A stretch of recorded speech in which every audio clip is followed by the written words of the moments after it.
Got some structured water things. Got Dan Winter's original Imploder nozzle and his new Super Imploder.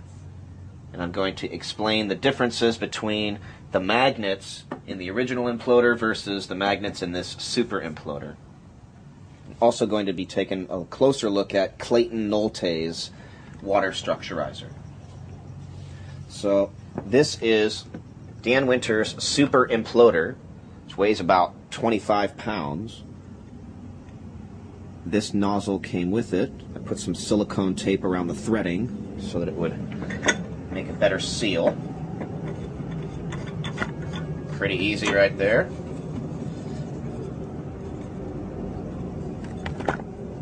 Alright. Now, the magnets in this original Imploder are ring magnets, and those ring magnets are forced together even though they want to repel. So here's what Dan Winter did as an example. You have a ring magnet, you have another ring magnet. They want to go together, and they want to repel apart. So what he did is he forced them together even though they want to repel. And the way he did that is he took a steel washer, the same diameter as the inner diameter, and that magnet just nicely sticks to the washer. Now this magnet wants to stick that way, but we can force it together even though it wants to repel, because it will be attracted to that bond stronger than the repulsion of the magnets. So even though they want to repel, you can force them together anyway.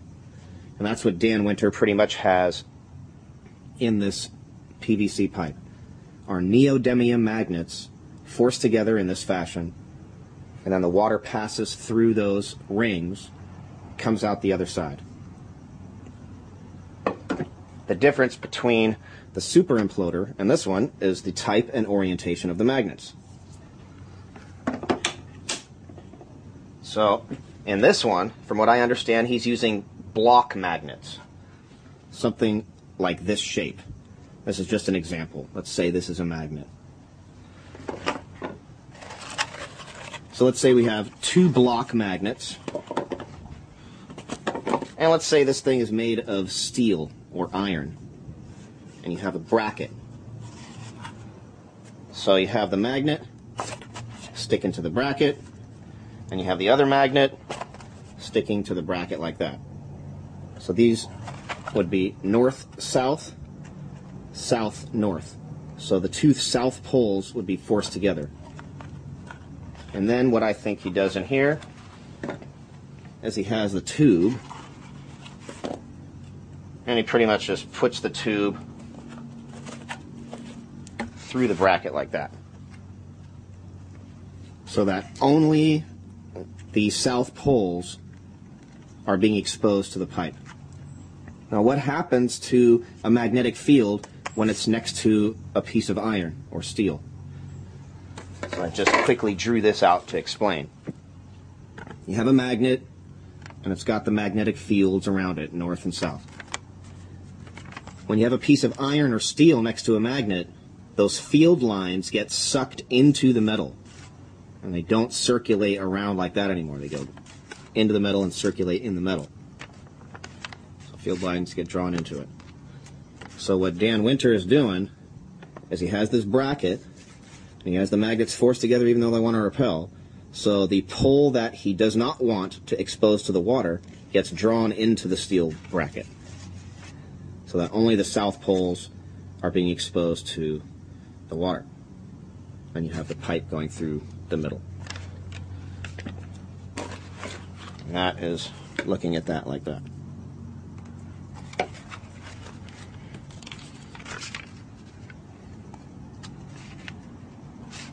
Okay.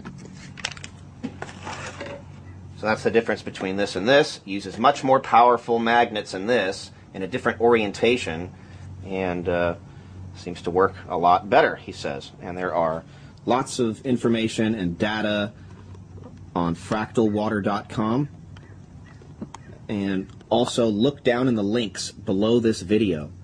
I have a lot of them relating to water structurizing, health benefits, data, the science behind it, and everything you could ask for regarding water structurizers. This is a magnetic viewing film, so we can see the shape of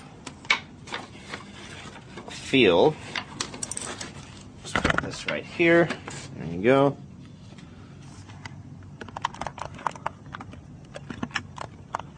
Again, I have more videos underneath this one, more links to show in detail what's going on here. You have one side, you have the middle, and you got the other side. So let's see what happens when you have it against a piece of steel.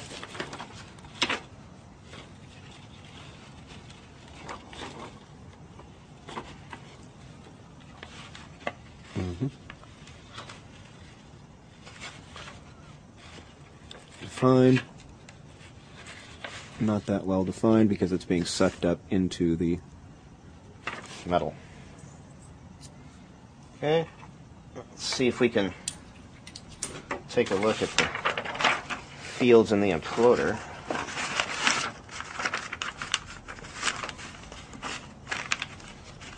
Have to.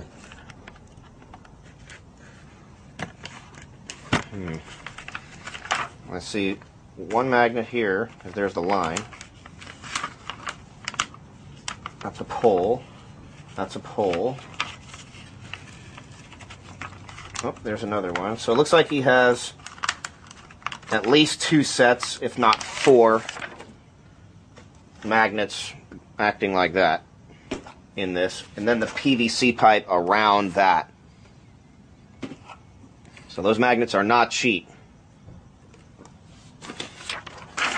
Alright, and then a quick look inside Clayton Nolte's structurizer.